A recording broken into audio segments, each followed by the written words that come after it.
नमस्कार मित्रों, बहुत स्वागत है आपका। आप देख रहे हैं हमारी खास पेशकश और मैं हूं आपके साथ आपका एस्ट्रो फ्रेंड केशव। फ्रेंड्स, आज हम बात करने वाले हैं भूल कर भी मत पहनिए नवग्रहों की अंगूठियां। जो नवग्रह रिंग्स होती हैं, नवरत्ना रिंग्स जिन्हें बोलते हैं, जिनमें सारे नवग्रहों के रत्नों को एक साथ राउंड बना दिया जाता है या फिर 3 ऊपर 3 बीच में 3 नीचे करके ऐसे रिंग्स जो बनाई जाती हैं, ये रिंग पहनने से बहुत प्रॉब्लम्स क्रिएट होती है। देखिए फ्रेंड्स, आपकी पत्रिका में कौन सा ग्रह नीच का है, कौन सा ग्रह उच्च का है, कौन सा आपके लिए मारक है, कौन सा आपके लिए कारक है, अगर आपको ये पता ही नहीं है तो आप उन सबकी रिंग धारण कर लेते, तो ये आपके लिए एक बहुत बड़ी प्रॉब्लम क्रिएट कर देता है। जैसे अगर आपके लिए 3 ग्रह लाभकारी हैं तो 3 ग्रह आपके लिए हानिकारक भी होंगे। जैसे लग्न पंचम नवम के ग्रह आपके लिए बहुत फायदेमंद होते हैं, तो उसी प्रकार अष्टम का घर आपके लिए नुकसानदेह होता है, दूसरे भाव का स्वामी नुकसानदेह होता है, 7वें घर का स्वामी नुकसानदेह होता है, 6ठे घर का स्वामी भी नुकसानदेह होता है।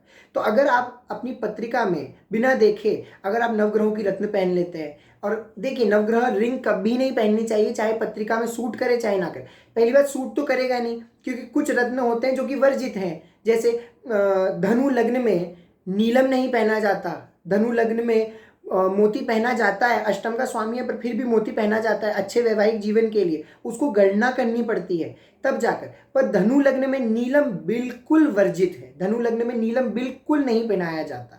तो अगर आप धनु लग्न के हैं और आपने नवग्रहों की नवरत्न की रिंग पहन ली है तो आप तो नीलम पहन रहे हैं, तो ये आपके लिए एक बहुत बड़ा हेडेक हो सकता है। तो प्लीज़, अगर आपको किसी सो कॉल्ड एस्ट्रोलॉजर ने ये बोला है कि आप एक नवग्रहों की रिंग पहन लीजिए, नवरत्न रिंग पहन लीजिए, तो ये आपके लिए अच्छा नहीं होगा, ये आपके लिए नुकसानदेह होगा। तो आप ये नवग्रहों की रिंग ना पहने। और कुछ लोग बोलते हैं भाई हमने तो नवग्रह रिंग 7 साल हो गए, 8 साल हो गए, हमें कोई नुकसान नहीं किया। अगर आप उनको ढंग से देखेंगे तो वो नवग्रहों के जो रत्न हैं, जो एमरल्ड है, रूबी है और मूंगा है और जो मोती है और ये सब जो रत्न है, उसमें सब्स्टिट्यूट रत्न यूज़ करे जाते हैं, छोटे छोटे सब्स्टिट्यूट रत्न। तो वो आपको लाभ तो देते नहीं है और ना नुकसान देते हैं, तो वो आपकी बॉडी पे न्यूट्रल होते हैं। इस वजह से आपको ऐसा लगता है कि ना इफेक्ट आ रहा है ना बुरा रिजल्ट आ रहा है, तो पहने रहो, इससे हमें कोई नुकसान भी नहीं है ना फायदा है, तो उतारने की क्या जरूरत। पर अगर आप असली नवरत्नों की अंगूठी धारण कर लेते हैं तब डेफिनेटली आपको एक नेगेटिव इम्पैक्ट इन सारे रत्नों का झेलना पड़ सकता है।